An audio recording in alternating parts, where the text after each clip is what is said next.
Hello, everybody, and welcome back to the It's Pizza Time podcast. I am your host, iNDiGO. Today, I'm joined by our very special guest, Anthony.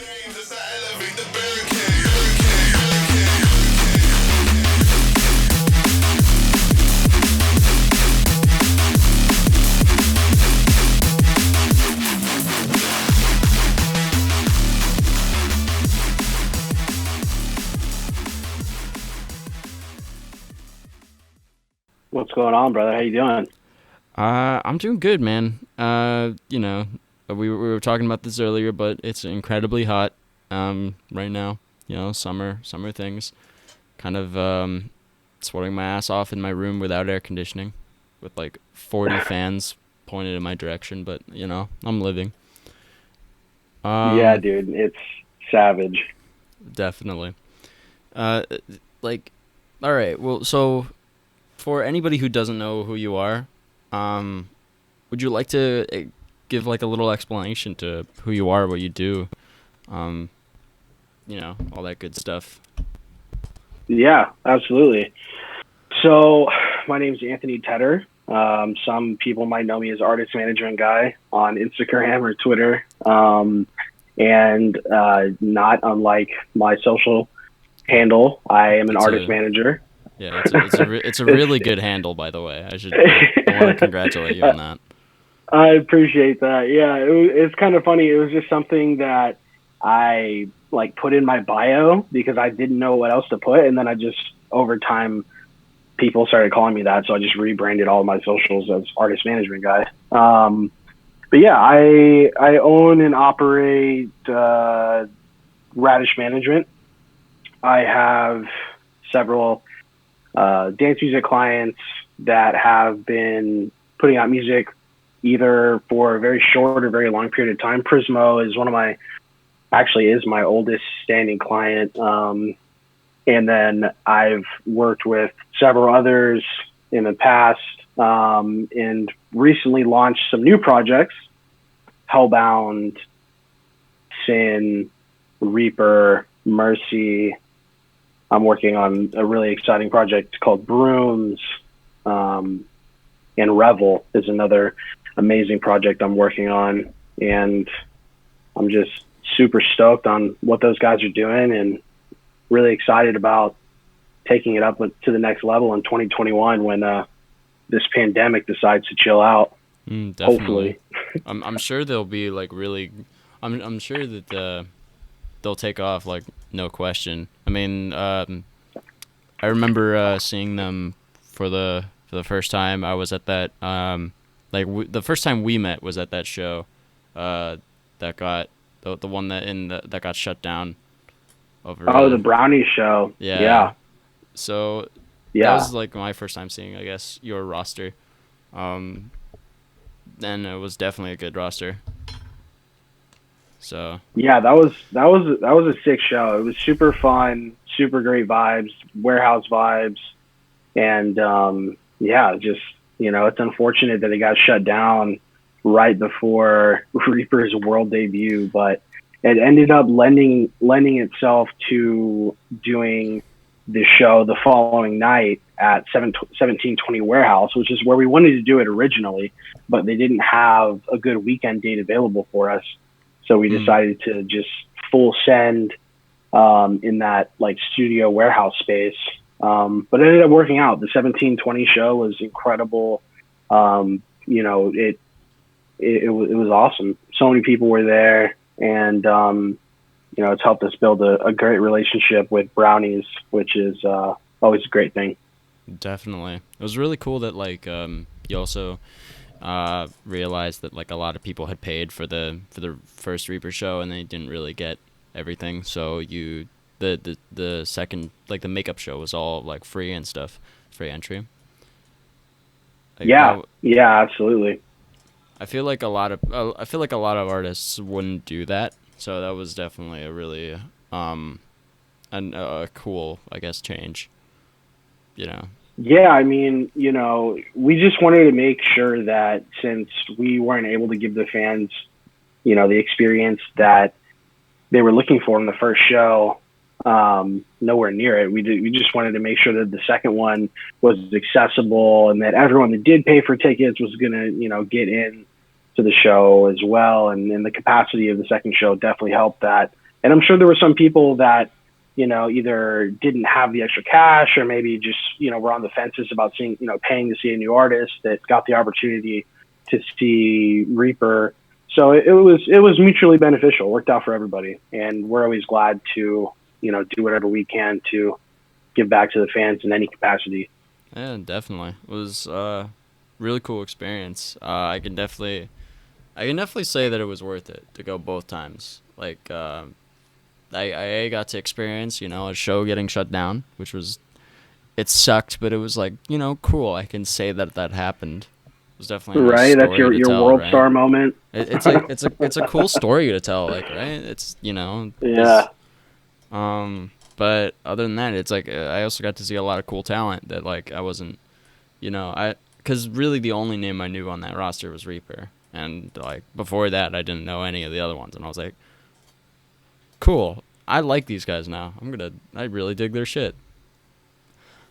Yeah, that's great to hear, man. It was cool because when we were putting together the lineup, there were so many people that were dealing with radius clauses for Countdown, because that was right before this. And we were actually planning on having the show in December, but none of the artists that we wanted to play were available. Everyone had New Year's Eve shows. Everyone, one of the guests was going to be in China, and there were just all these things that, just made us push it a month. And it actually worked out great because then I got to put a couple of my other clients on. At Last, who is a good friend of ours, had a really great set. Something killed it. Was such a great artist to have on that lineup because he understands drum and bass as well. So right before Reaper's set, he went into a little bit of a drum and bass section in his set, which really warmed up the crowd to it. And shout out John Casey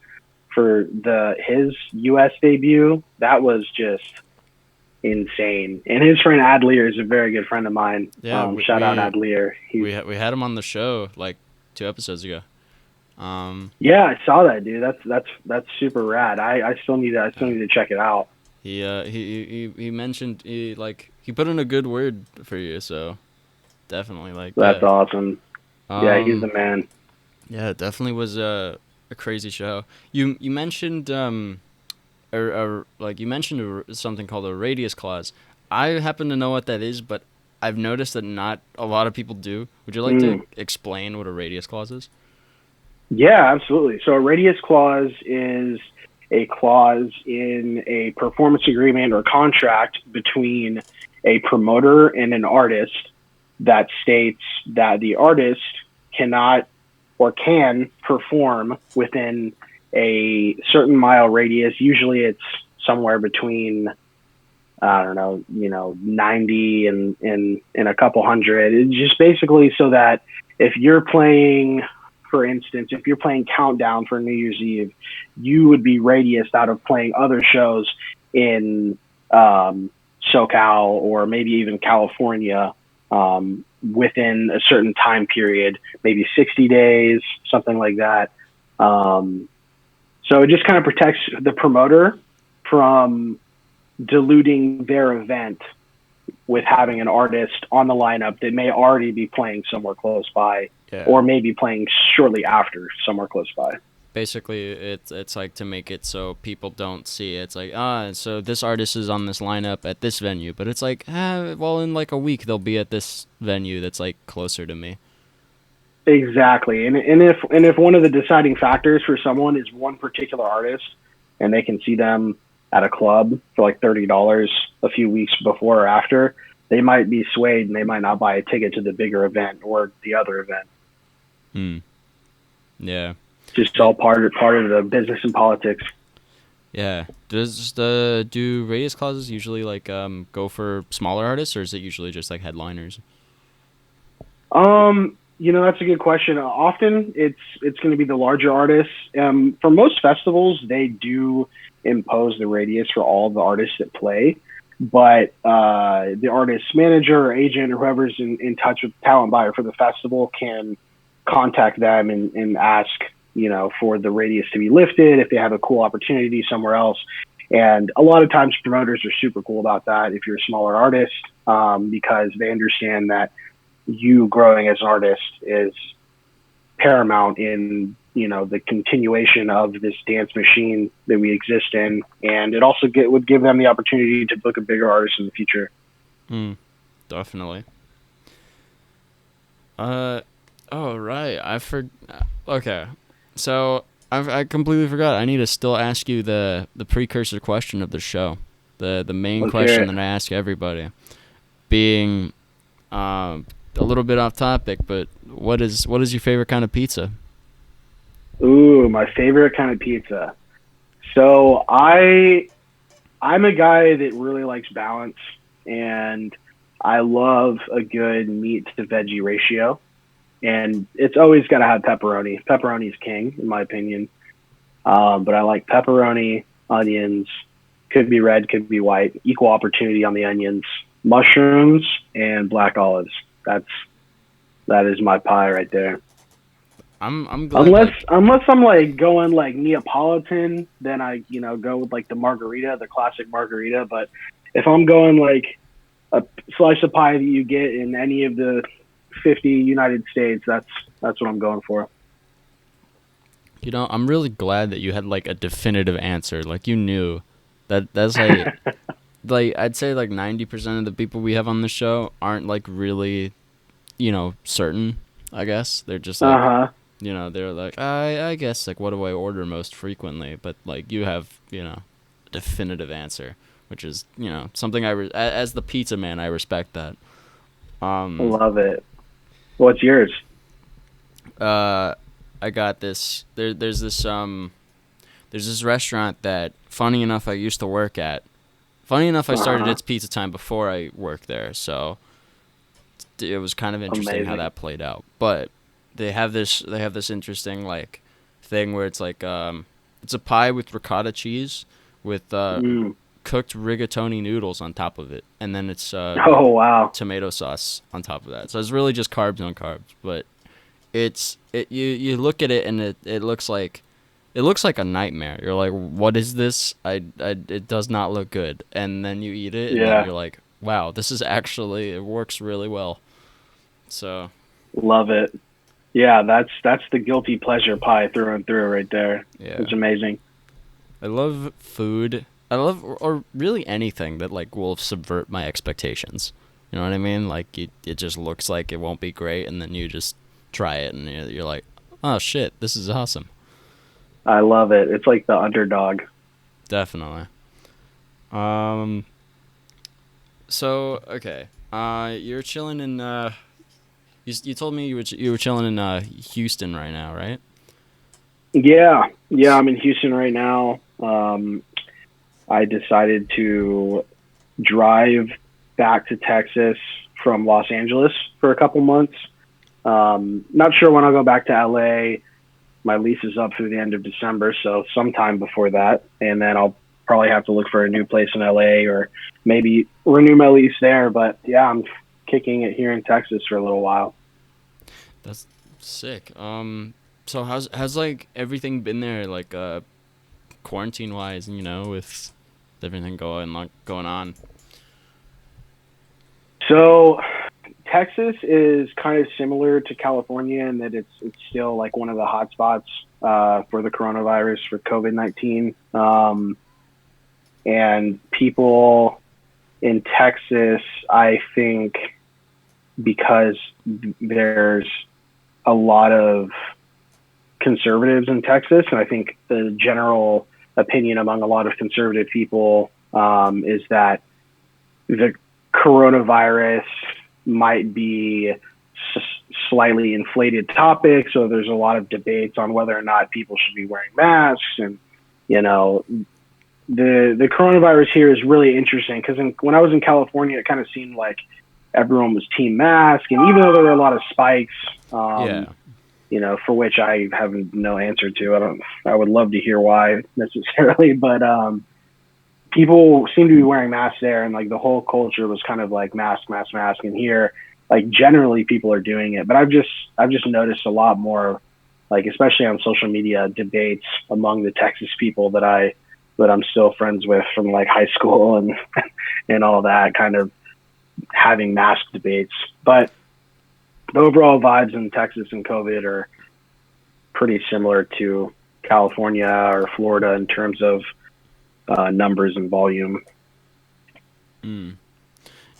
Yeah, that's definitely like interesting. It's kind of weird. I mean, we've talked about this on the show before, but I find it interesting how masks has become like, I guess, a political thing rather than Right. it's really interesting how people take it and they're like they put a political spin on it when it's like it's really something that's just health. But then again, like, Yeah.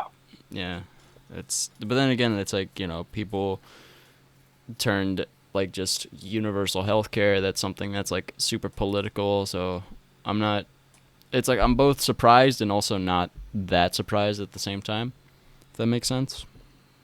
Yeah, no, I agree with you. I share those feelings for sure. It's, there's a lot of stuff going on right now in the world that it's getting turned into politics and has always been turned into politics. And like, the difficult thing in the United States is how politics vary so distinctively throughout the different states, and you have state laws and versus federal laws, and some states are mandating this, other states are mandating that, and there's not a lot of cohesion, and that can be a difficult thing. And when there's not super distinctive leadership from the top, it makes it difficult for everyone to get on the same page. Definitely. All right. Let's like jump back into music before we get like too politically. Before this turns into a Yeah, politics podcast. yeah, and Yeah, then let's we do get that. like get everybody upset. um, yeah. So, how did you, I guess, come to like? How did you find that you wanted to be like involved in management? I guess. Yeah, so my background originally was shows. I started promoting dance music concerts in 2012 in Houston, Texas, for this company called Night Culture, who was like Disco Donnie's big partner in Texas, Ooh. and All right. I think maybe Oklahoma for a while. They aren't anymore, and I can get to that later. But I was with Night Culture. I was just like passing out flyers. I was the flyer kid, and I started just crushing that. And originally, I just did it because I wanted to get into shows for free. Like, I didn't have any grand aspirations of working in music. I was studying marketing in college at the time, and I went from passing out flyers to a couple months later, they had me selling hard copy tickets. And I don't know if you came up in the era of hard copy tickets, but hard copy tickets was like such a huge thing for the longest time. And I think it still is in some places, but not as much as Yeah. it used to be. I know some people Um, do. Some places yeah, do, but yeah, I haven't had the pleasure to experience it, although I feel like that'd be something that'd be cool. yeah, I have like a bag full of all of like the tickets that I bought when I was strictly a fan, and like wristbands and stuff. But yeah, so I started selling tickets and then quickly became like the number one ticket seller for the company. I was selling just a ridiculous amount of tickets. Like there were shows where like 10% of the people that were in the building in this like 1,500 cap room, I sold the tickets to. And I was just a hustler, man. I just wanted to make money. I wanted to get into the shows. I wanted to, do all the things. And eventually I wanted to grow in the company. But at this time, Night Culture wasn't a very big company. They kind of had everyone, in all the positions they needed filled. So I was like, all right, well, I'm just going to throw my own shows. So I started throwing my own shows around like 2013. First started doing this party with Night Culture called I called it a State of Bass, which was this like regional show where I booked all kinds of kids from like Texas and the surrounding areas, and that was a lot of fun. That was like my first dip in the water for throwing shows.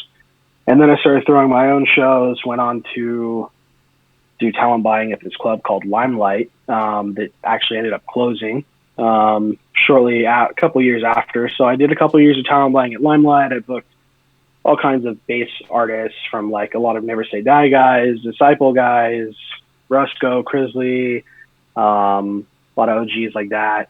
And then somewhere along the way, I was kind of realizing that music could really be a viable career option for me. It wasn't just something that I did for fun or something that I was doing as a side hustle. I was like, man, I could actually like really just have a career in this. So I started managing some, and I say managing, I was really just their booking agent, but I was working with a bunch of local and regional acts in Texas, getting them booked on shows, like opening slots on festivals and stuff in the area.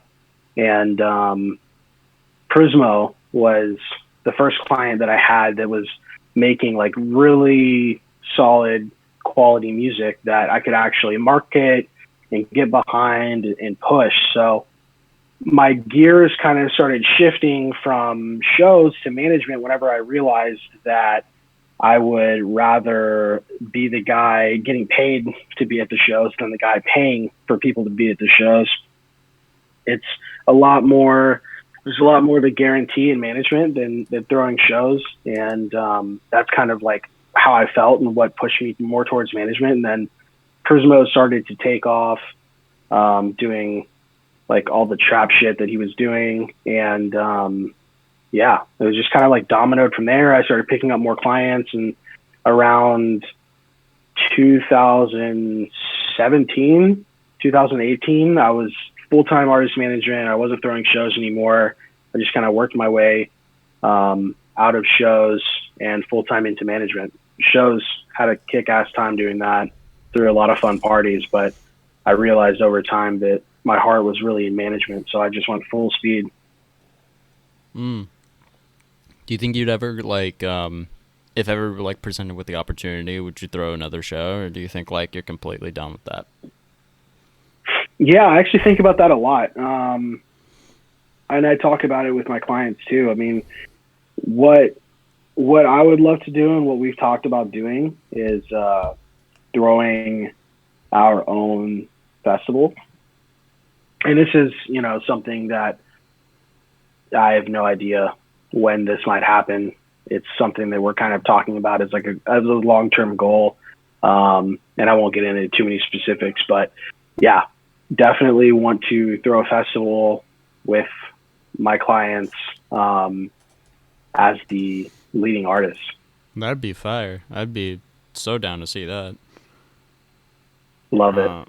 Yeah, I mean, out of like, who do you think was like, or what was like the point where you realized, I guess, like, or which artists were the kind of the ones that solidified that, like, I guess you had a quote unquote made it in management, like where did you say that, like, defining, is there a defining line, or are you just like, I would just kind of happened? Yeah, I would say, do you mean like where I felt like I was successful in management, or where I felt like going management full time was the move for me? I'd say like when you were like, yeah, I could do this full time. Yeah, so around like 2015 is when I really started feeling it, because I was getting a lot of booking requests for Prismo. He was starting to get a lot of traction, and I started working with Tassione, who is now Hellbound. But I was working with Prismo and Tassione, and they were both booking shows. Their rates were going up. I was getting decent offers. I was talking to agents, and it was at that point where I was like, okay, you know, like, we're about to flip a switch. Let's just go with this. You know, this is, if it felt like I was being, you know, like the universe was pushing me in that direction, so I just went with it. Yeah, definitely. It's like, I I've obviously like I've thought about doing the whole management thing. I tried to do like a little bit on my own actually because it's like I want to personally work in music. I want to work something regardless, and I'm like I like making my own stuff, but I'm not great at when it comes to like actually either both doing it and I guess I don't have I'm critical on myself, so I never actually finish projects without thinking, oh, they're shit. Um, Well, you're not alone in that. um, That is a common emotion. yeah, but if you had to like give any advice to somebody who like wants to be involved in managing, like, what would be like the first or like the most important, the most crucial step, or the most important thing that you could ever, say from your own experience? Yeah, no, that I love this question. I would say the first thing that you need to figure out is that you need to do some soul searching, and you need to figure out for sure that you're passionate about artist management, that you're passionate about having a good, positive working relationship with other individuals and achieving goals together, and really being able to be selfless and put the needs of your client before yours at times, because it can be difficult.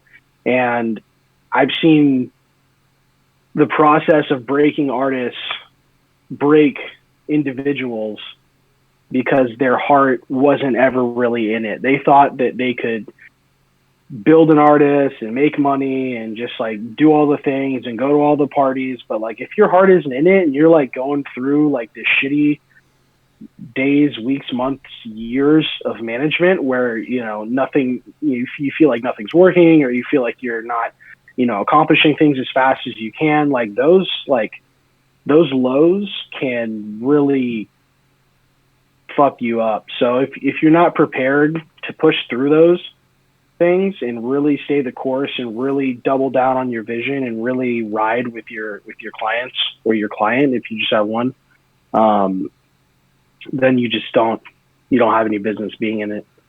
So yeah, I mean, in short, just make sure you want to do it. Make sure you want it. Because if you don't want it, then you're going to waste a lot of your time and the time of artists that you might work with. And that's just it's no good, man. It's bad vibes. It's bad for everyone. Bad vibes. No, nobody wants bad vibes. No, bad vibes are not what we go for around here. We go for big vibes, big positive vibes. Definitely. Those are the only ones that are acceptable. Yes, yes. Oh, fuck. I'm drinking an Arizona iced tea right now. Ooh, Trying to what's your cool flavor? myself off. I go for the raspberry tea. Ooh, nice choice. Yeah. I'm a big fan of the green tea with honey. That one is amazing. Yeah, that one's pretty good. Have you seen like the one I'm not that big of a fan of is like, what is it, like the green tea with like cucumber? Ooh, I haven't had that one. That sounds like something that I would fuck with, but some people Personally, do not do justice by the cucumber flavor, and yeah. that's where problems can start. It's because it's such like a mild flavor to begin with. It's you can't really like overpower a cucumber. And if you do that, it's like Right. I don't know how you manage that, but that's not good. Exactly. I mean, a lot of these people that add cucumber flavor to stuff, I mean, it's artificial, but they try to make it taste too much like a melon, and then it's just going like in the wrong direction. It's like, I just want Yeah. that light, crisp cucumber situation. I don't want it, to taste like a fucking Yeah, honeydew or I something. want that shit where like I drink the water and I'm like, and it's I don't immediately go, oh, there's cucumber in here. It's like I drink it and then I'm like, oh, it tastes a little different. Oh, that's probably Yeah, why. exactly. You want to be like, oh, is there cucumber in this, instead of, oh, is Yeah, there cucumber in this? exactly. You want to be surprised, but in a good way. Um. Absolutely. All right. Anyhow, so what have you been up to? I guess in your quarantine time, have you been spending your free time? with no. Spending my free time, I have.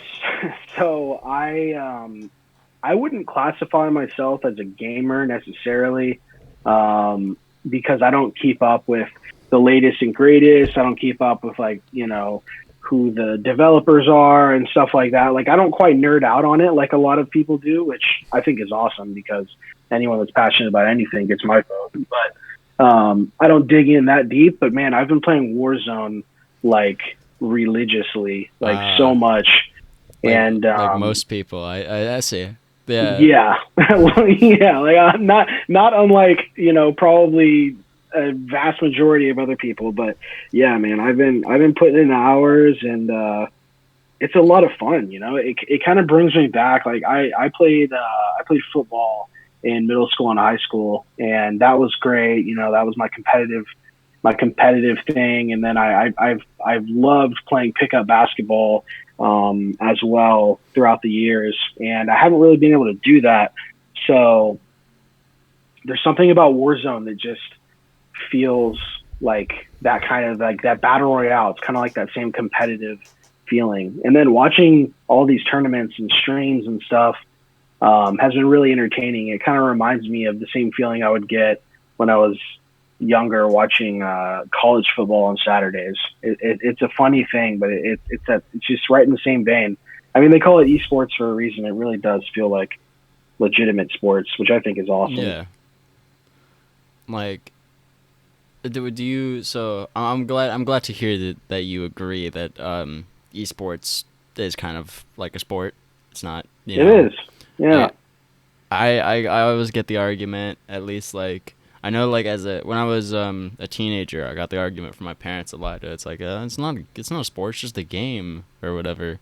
And I hear like a lot of people saying that, but it's like in the end, technically every sport is a game. It just depends on like how you want to see it.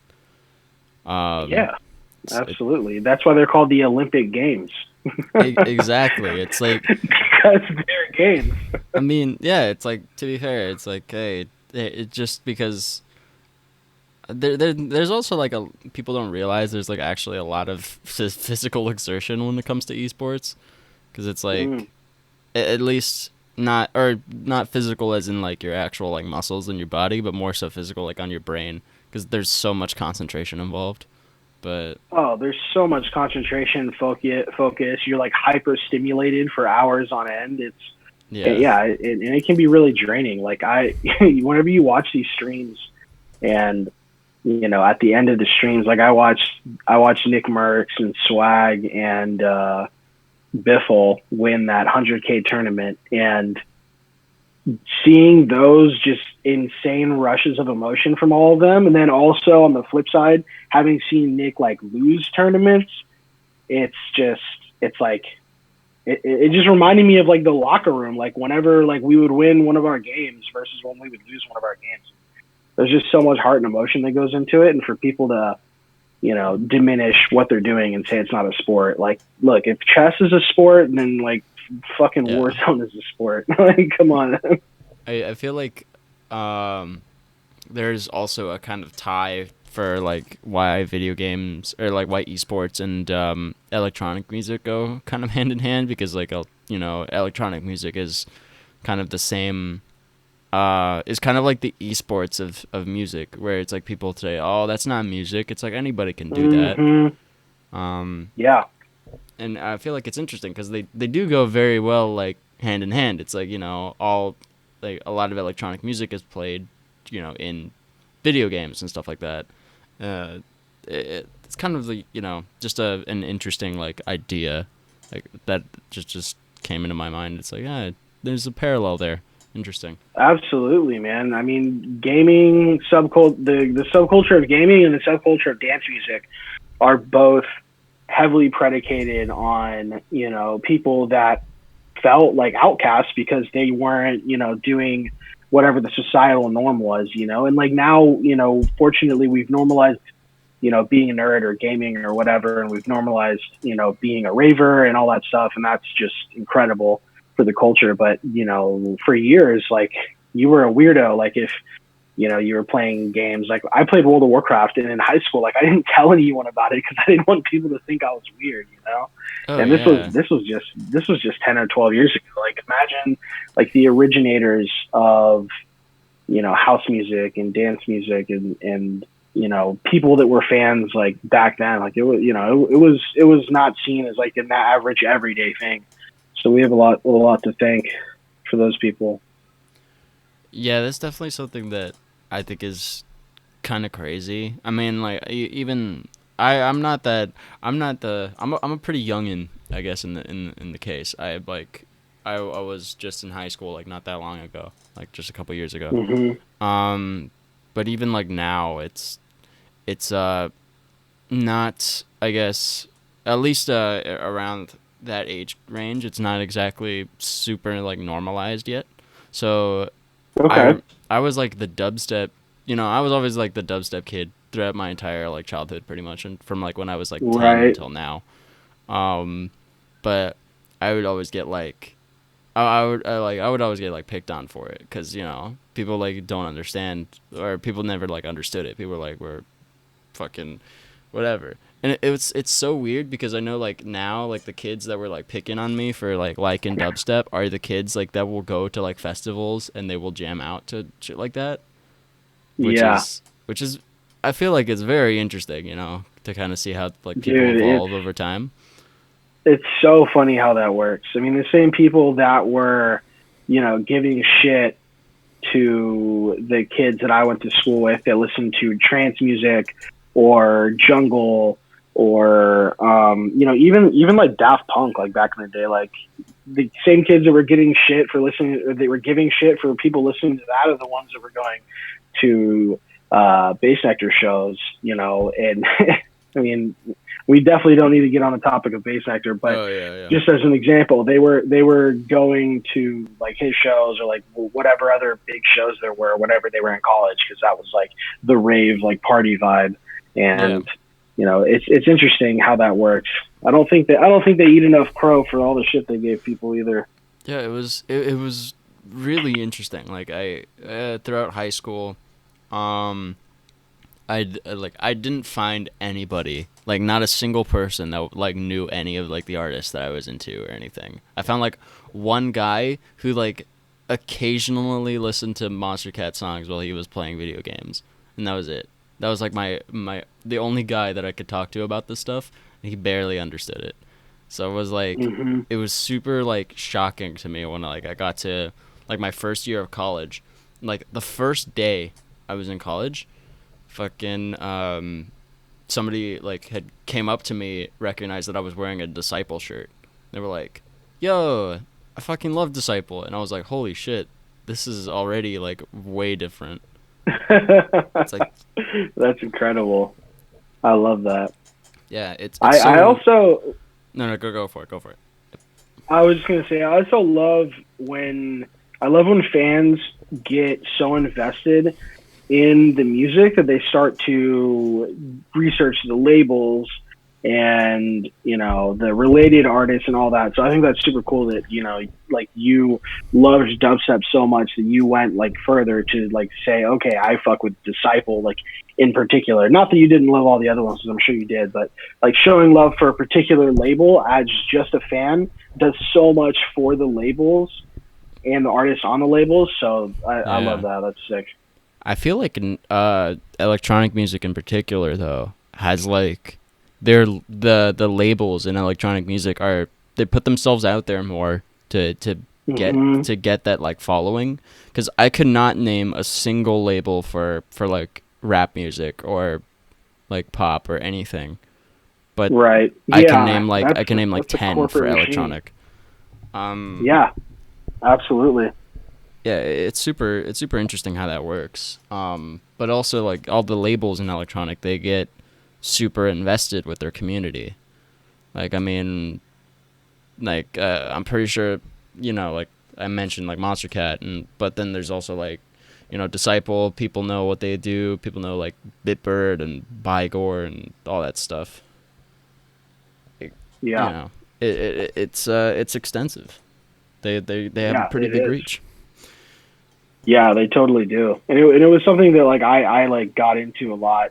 Um, Before I got into like on the business side of dance music, I was such a big fan of Never Say Die because of all the like the Zomboid stuff and Ausla because like holy shit, it blew my mind that Oh yeah. Porter, Skrillex, the M Machine, like Zed were all releasing on Ausla, and like in 2012, 2013, that was just like Oh, insane. definitely. That all of the like, in my opinion, like all the best artists at the time were releasing on the same label, so that was just super cool.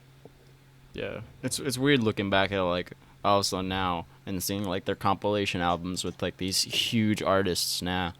Um, you know, and it was just like it's weird to look back and that they really had like it going for them. I know, it's wild. I mean, you know, the impact that Skrillex made, and then you know him, you know, using his platform to bring up a lot of these other guys was just such an important thing, and really cool to see at the time. Indeed. Sorry, I'm eating uh wait a Jello like pudding snack pack right now. That's awesome. Dude, What flavor are you working with? some chocolate pudding. Ooh, classic. Can never go wrong. I saw it in this store the other day, and I'm like, I want to relive my childhood. I'm gonna Dude, for grab a real. Every couple. once in a while, I'll do that. I used to love this the Jello pistachio pudding. That I never knew that was a thing. That sounds like It interesting. basically tastes like pistachio ice cream, but It's yeah, warm. I had like weird preferences when I was a kid. Not weird because I was like, you know, eating hot dogs with mustard or something with no bun or something like that, but like I was, which maybe isn't even weird. I don't know. That's a bad example, but, You just had I guess a more advanced palate than most I kids. did. Yeah, exactly. I just had more of an advanced palate than most kids, so I was like eating all this like what maybe some kids would have considered adult food when I was like 6 years old. Mm. Yeah, I mean, yeah, there's definitely like a couple foods. I feel like there's also it's interesting that there's like a couple foods that like you'd consider are quote unquote like adult foods that like Mm. you're not supposed to like as a kid or whatever, which is a little strange. Yeah, like Brussels sprouts. I used to fuck up, bro. I mean, I still do, but I've been down with the sprouts since Yeah, day one, and I a feel like lot of I'm the kids don't opposite. fuck with that. I I Did you I have like more of a traditional kids palate? I had a traditional kids palate, but I think I kind of grew up having still a traditional kids palate. I'm not like, but it's more like because I like the thing I like how I explain it is people call me a picky eater, but the thing is like I love the flavor of things, but the thing that like that has to sell me is like the texture of the food. The texture, yeah, Because if it that makes feels sense. weird in my mouth, I can't eat it. It's like That's yeah, that makes total sense. So do you like not fuck with a very typical texture person thing to not like is tomatoes. Do you like tomatoes? uh no, I don't. I like the flavor of tomatoes, and I like that, but I can't like I'll eat like I like tomato sauce, I like ketchup, I like Yeah, you pretty like much anything ketchup? tomato Yep, whatever, but I just can't. yep. It's so like wet and weird. Like same goes Dude, for like that's mushrooms. oh man. I can't chew mushrooms because it's like it's too kind of I don't Then we know. won't even talk about raw oysters then. Oh man, I haven't had an oyster yet. I don't think I've ever had them, so Yeah. I've never really had the Well, you opportunity. definitely yeah. If you ever want to like get real adventurous as a texture person, I don't know if it gets any more adventurous than a raw oyster. Maybe a Yeah, snail. the Escargot is weirdest pretty crazy. the weirdest thing I've ever had that like completely defied my palate. Um, it was at like some Korean restaurant when I was like an early teenager, but my friends took me to this Korean restaurant, and they had one of the things that they were selling was like live octopus, where it's basically Ooh. like they just it's like basically the leg like fresh off of it, just seasoned and cooked a little bit, so it's still like moving when you eat it, and it was the most uncomfortable thing I've ever done, but it was like, it was like that was basically the moment where I was like, okay, I'm never getting peer pressured again. Because I You can just hated pull it. that story out of your pocket. You're like, look, I've eaten barely dead octopus. I'm not dealing with this right now. Yeah, it's bad. It's like it sticks to your tongue because like the suction cups still do the thing. Oh man, So it's like it doesn't want to. Oh, it's not fun. that I'm an adventurous eater, and I would try that, but that just doesn't sound like that's for me either. Yeah, For like squid and octopus has to be cooked a certain way for it to be like even tender. definitely. It's like it's one of those things. It's also like a real like mind fuck situation because you're like you're because of the fact that it's still moving when it's in your mouth. It's like it doesn't feel like it should be there, but you're like Right. because your body's like, no, this is wrong, but your brain is like, oh, I know I'm supposed to do this. Oh man. So it's Yeah, like, I've seen like videos of people like they get the octopus and then they just put like a little like soy sauce on it and then just eat the whole thing and that's just wild. that's weird. No shot. Not for me. Yeah, like other than that, I'm not very adventurous when it comes to food.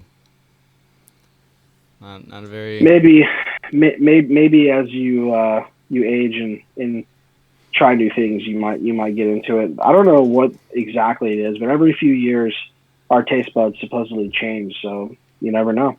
Your texture buds might not change though, so you might be a texture person forever. That might be the problem. Yeah, I feel it. I feel it. Um. All right. Well. Okay. Let's. I'm checking on our time. Um. But okay. What do you If is there anything you can talk about, as in like whether you have plans for stuff in the future, like anything that's like concrete and you can talk about, or anything that, or are you just gonna keep like quiet on that front? No, yeah, there's some stuff I can talk about.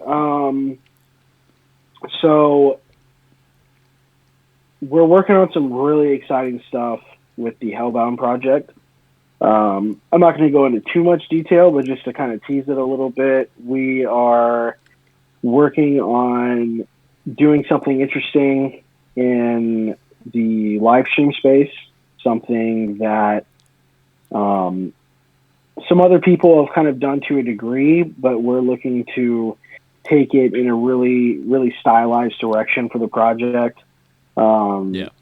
It's going to be very, very dark and creepy and as techno as you could possibly imagine. And he's working on a project to go along with it, some kind of either extended play situation or maybe an LP. But we're working on a really cool visual concept that's going to be accompanied by music that people should look out for sometime next year, probably Q2. And the Mercy Project is something that we kind of softly launched with bootlegs over the course of 2019. Got a lot of support on one in particular that was a bootleg of Fade by Kanye West. That has that Deep Inside vocal, and that got rinsed by like Skrillex. He was playing in like his sets, also Dog Blood sets, Dylan Francis, Tiesto, a lot of different people were rinsing that. And then we started releasing music with Parametric Records, which is a newish dance music label that's been releasing just so much incredible music. And we released the first single in January, and the second single, Disco Juice, just came out with the music video, and that came out about a week ago, and we're super stoked on that. It's doing really well. But overall, like the amount of music and collabs and features that we have coming for the Mercy Project are really exciting. He's been in so many sessions. So really looking forward to taking that to new heights in throughout the rest of this year and next year. And the Revel project has something really cool in the works. It's kind of crossing over what we were talking about earlier with video games and with music. And I can't get any deeper than that, but he's got a really cool project coming that's going to combine both of those worlds into one that I'm super stoked about. And honestly, in complete awe of him. He's just, the stuff that he's done in quarantine, he's really made the most of his time and is just crushing it. And just everyone else, man, like Prismo, Brooms, Reaper, like just so much more amazing music coming out. We've got music videos coming out. There's going to be a Barricade VIP confirmed, Reaper Barricade VIP. We're going to release a Barricade music video and some remixes for that track as well sometime this year. So more on that soon. That's definitely exciting. And overall, for me and Radish in particular, I'm starting sometime very soon a community on Discord where budding artists and managers and fans and just people in the scene, you know, that are coming up or that are already existing and killing it, you know, can use the community and myself as a resource for knowledge, for that feeling of community, for, you know, some, you know, maybe if it's like best practices, like what you should do or like what you can do coming up, you know, source of motivation. I just want to build a community where people feel like, you know, they can come to me and everyone within the community for positivity, information, and, you know, maybe some direction along the way that can help them become the best music business professionals, music producers, or just people in general. Totally. That's definitely like a really cool idea. The Discord thing, I definitely like. I definitely want to see that come to fruition because it's like, you know, a lot of people try it, and usually it doesn't work because there's like a lot of competition. So I am really excited to see like. I'm really excited to see that because it seems like you actually have a plan for it because most people don't, which is, you know, nice. Yeah. Yeah, and it's cool, especially because you know, when other people start, you know, like Discord projects like that, it's always like, hey, yeah, join our Discord and talk amongst yourselves, but don't like don't talk to me or whatever. Like, Yeah, totally. I've felt that, and I'm going to be super active in it. I'm going to be super active in the community, and like first and foremost, I just, you know, I want to be able to give back some of my knowledge and some of my wisdom and just, you know, words of inspiration to people that need it. And, you know, whenever I was coming up, I didn't really have, you know, many mentors along the way that could kind of give me, you know, guidance and advice. And, you know, if I could be that in any capacity to people coming up, I'd really love to. And I just want to celebrate, you know, people in our community and not be a gatekeeper, because a lot of people take the position of gatekeeper because they are insecure about where they stand, or, you know, the possibility of someone becoming competition. But there's just so much in this industry that I don't really believe that it needs to be that way necessarily. yeah. I'm not saying that you should give all of your, you know, best ideas away to anybody, or you should be, you know, putting money in other people's pockets instead of yours. But Definitely not. But you should you be know, like this open is a to, community. You know, yeah, just be open and real with people, and yeah, help people out. You know, when you can, where you can. yeah. Just be open to like, you don't have to be, you don't have to be like you said, you don't have to share your best ideas, but you can at least be open to, you know, help someone out if they're struggling. That kind of, 100%. Yeah. I feel like a lot of people don't really on it like or don't view it that way. Although there are a bunch of people that do, which I think is really good. Um, I feel like I feel like electronic music though is definitely a lot better with that than most other genres because it's like uh at least I hear like I know that the electronic artists are usually a lot more in touch with their fans and stuff and people like that are view them as like idols or whatever more so than like other Right. artists. Yeah, and I mean it's like we talked about before because dance music was bred in the underground and it's a subculture of the giant machine that is music. People just I think feel a certain degree of togetherness more than in hip hop or pop or country music or like whatever any of the mainstream genres because that's just how that business has always been. Absolutely. Um. All right. I guess let's go like to a little bit of a different area. But Let's do it. do you since you work in electronic music a lot of the time, is that what you also end up listening to, or do you listen to something like completely different?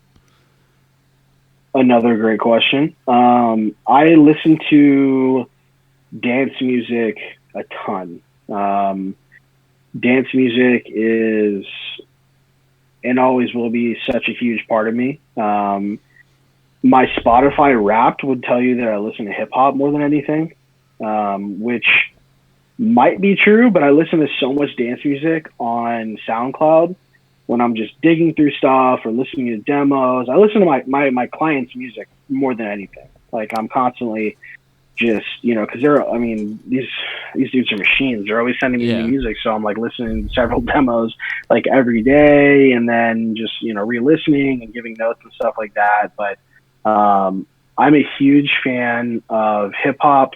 I'm a huge fan of indie dance music. Some of my favorite artists on the hip hop side, J. Cole, 1000% J. Cole. Big fan of Vince Staples, big fan of Denzel Curry, big fan of Gold Link. Yeah. So I have a pretty broad appeal on the hip hop side, but I lean towards like just stuff that has like aggressive like boom bap beats and like some like conscious stuff is cool too. And I'm the Baby Rockstar will probably be one of my most listened to songs this year. So I fuck with everything. And then on the dance side, indie dance stuff, I love Tom Misch is incredible. I don't know if it's Mish or Mish. I'm sorry, Tom. I don't know, but I love that dude. Han is another one I'm really into. And I've been a huge Lido fan for a long time, so I'm always stoked when that dude releases new music. Yeah, Lita's pretty freaking dope. There was like I know I was gonna like see him once, or like I had to decide whether I wanted to see Lito or like some other artist live, and I was like, it was like close.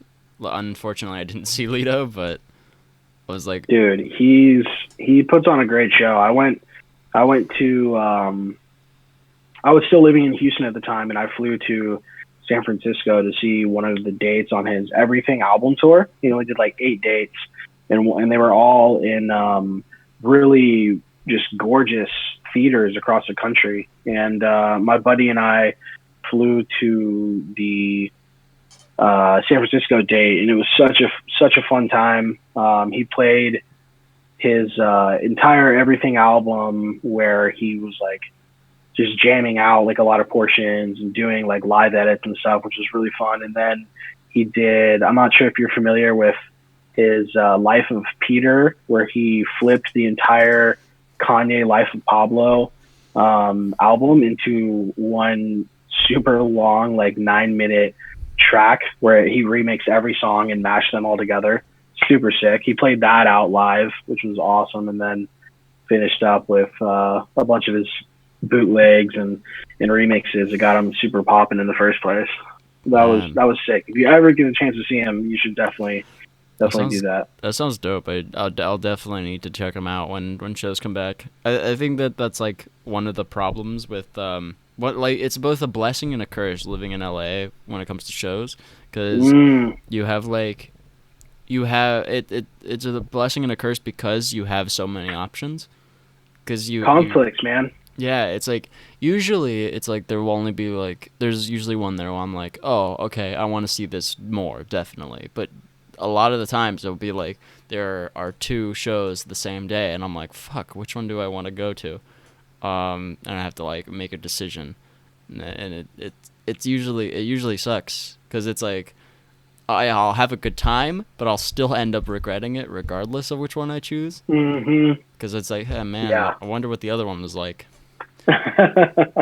Yeah, dude. I mean, living in Los Angeles is almost like, it's like the same caliber of FOMO as whenever two of your favorite artists are like playing on the same at the same set time at like a festival. It's like Oh fuck. yeah, Like I don't. It's like, who do I choose? But at least at the festival, you can see some of both if you really want to. I guess you yeah, can do that in LA too. It's just not as practical. yeah. It's like I don't really want to pay for a ticket and also pay for another ticket and then like catch like 15 minutes of one set, then drive for half an hour and then catch the 15 Yeah, minutes of the other one. exactly, You know? exactly. Because the golden rule in Los Angeles is if you go downtown, like you're downtown for the night. If you go Hollywood, you're Hollywood for the night. Yeah, Generally, most people just kind of stay in wherever they are, just so they don't have to bounce around too much. But exactly. yeah, Even like festivals I though, feel it's that. I went I had to experience that at Countdown, which was which like cuz fucking I had two artists that were playing the exact same set time, which sucked because Mm, that I really wanted to see at least, and then it sucked because the next hour was no one that I really came for and no one that I knew or wanted to see. So it was like now I have to decide, and then I have to bounce around like trying to figure out something that's like decent. You know, it's like, yeah. oh man, why wouldn't it be? You kind of just like kind of get sad that it wasn't scheduled for you specifically. Right? You like for like a brief moment you have beef with the promoter and you're like, okay, well, I mean, they still threw this incredible show, so I guess I'll just be Yeah, happy. yeah, exactly, I exactly. had I had one of those distinct moments at Austin City Limits. I think it was 3 years ago. Justice and Metallica were playing at the exact same time, and I'd never seen Justice. I've been a Justice fan for years. I've never seen Metallica. I've been a Metallica fan since I was able to walk, Oh basically. no. So I'm just like, oh God, like what do I do? Like I'm generally a team like half and half. I'll go see half of one, half of the other. Best of both worlds. I love that. It's compromise. That's just how I am. But I just had to stay and watch all of Metallica. Like I don't know how many more like Metallica shows I'm going to even get the opportunity to see. Like in passing. Like obviously I can still like go fly and see them, but for them to just like be there, and it was like almost like a cathartic experience because I was such a huge Metallica fan, and it was like my dad that put me on Metallica, so there was like an emotional connection there, and I definitely made the right choice though. It was incredible, and I'll just catch Justice on the next one. Yeah, I feel that. That's definitely like the worst feeling, I guess, when you have to like make decisions that are that big. But I'm glad that you at least. I'm glad that it's a good thing that you at least didn't regret your decision. That's good. Yeah, no, not at all, not at all. Um, all right. Well, I think we're actually reaching the end of our episode time. So, is there anything that you want to say, to anybody out there before we call it quits here? Yeah, absolutely. Just in general, like be kind to one another, be understanding. Like, just because someone doesn't think the same way that you do doesn't mean that you can't find commonality. And just give people a break sometimes. You don't know what anyone's going through. People don't know what you're going through. share, and extend yourself the same kindness, understanding, and compassion as you would someone else. That's what I got for you. All right, wise words. Well said. Um, all right. Well, then I guess would you like to go ahead and plug everything that you got? Yeah, absolutely. You can follow my socials at artist MGMT guy, artist management guy, and Radish RADISH MGMT Radish management. And from there, you can find all of my clients. You can find the super awesome food that I cook sometimes, and the general self-deprecating humor and randomness that I share with the internet. All right. That's definitely good. So everything for Anthony will be down in the description for everybody listening, as well as everything for the podcast, everything for myself, and all that. Um, but thank you, Anthony, so much for coming through, and sitting down and talking with me. Absolutely, man. It was a great time. Thanks for having me, and Absolutely, good to be here. a pleasure. And for everybody listening in right now,